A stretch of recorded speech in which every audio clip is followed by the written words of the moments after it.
Welcome to the fourth tier of our journey into the depths of existential thought.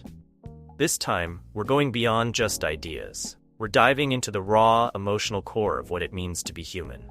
As we peel back the layers, we're not just exploring concepts, we're touching on the very feelings that shape our existence. These are the thoughts that linger in the quiet moments, the ones that keep us awake at night, and the ones we sometimes hesitate to share. Let's start by talking about nihilism, a word that often evokes a sense of emptiness, a void where meaning is supposed to be. Nihilism is the belief that life is devoid of inherent meaning, purpose, or value.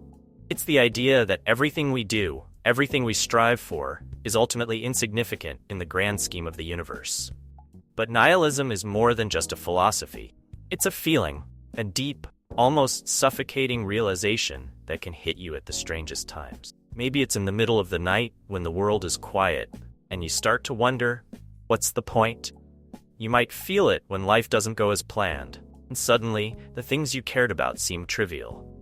Nihilism can be terrifying because it strips away the comforting narratives we tell ourselves. It leaves us face to face with the void, with nothing but our own thoughts for company. But in that void, there's also a strange kind of freedom. If nothing has inherent meaning, then we have the power to create our own. We can choose what matters to us, carve out our own paths, and define our own purpose. Nihilism isn't just about despair. It's about confronting the emptiness and deciding to fill it with something that resonates with you, even if it's fleeting, even if it's just for a moment. Maybe that's where the real meaning lies, in the courage to keep going, keep searching, even when the universe feels indifferent. Now, let's turn our gaze to the stars and confront a haunting possibility. We are alone. Imagine the vastness of the universe. Billions of galaxies, each with billions of stars, and yet the thought that in all that infinite space, we might be utterly, completely alone. To feel alone in the universe is to confront the ultimate solitude.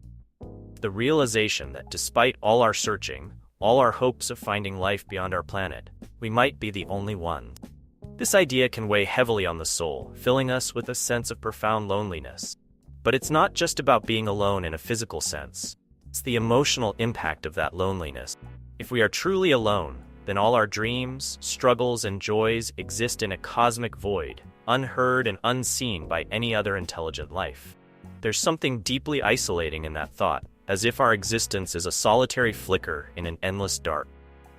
And yet, this solitude also offers a strange kind of connection. If we are alone, then it means that we, here on Earth, are incredibly rare.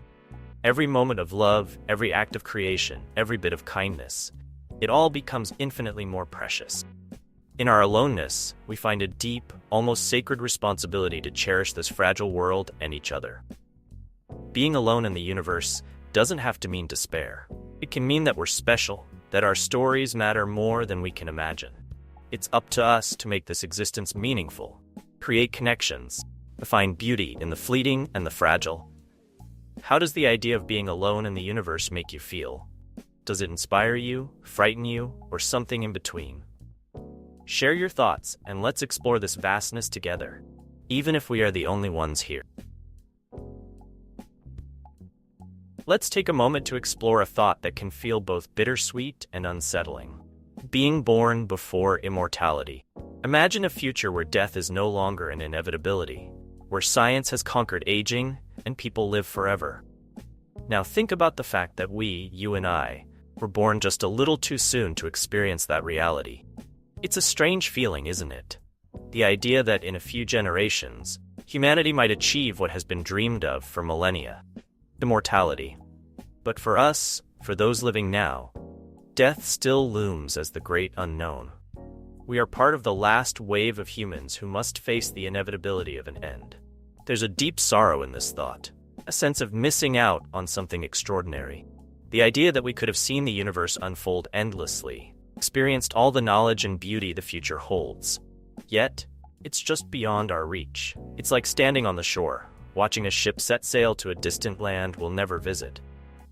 But there's also a strange kind of peace in knowing that our lives are finite. It reminds us to cherish each moment, live fully in the time we have. If immortality were possible, How much would we take for granted? How much urgency would we lose? Our awareness of death gives life its intensity, preciousness. Being born before immortality might feel like a cosmic unfairness, but it also means we get to be part of a story that's still unfolding. We are the bridge between the past and that possible future. Our lives, with all their impermanence, are still incredibly valuable. They are the chapters that set the stage for what's to come.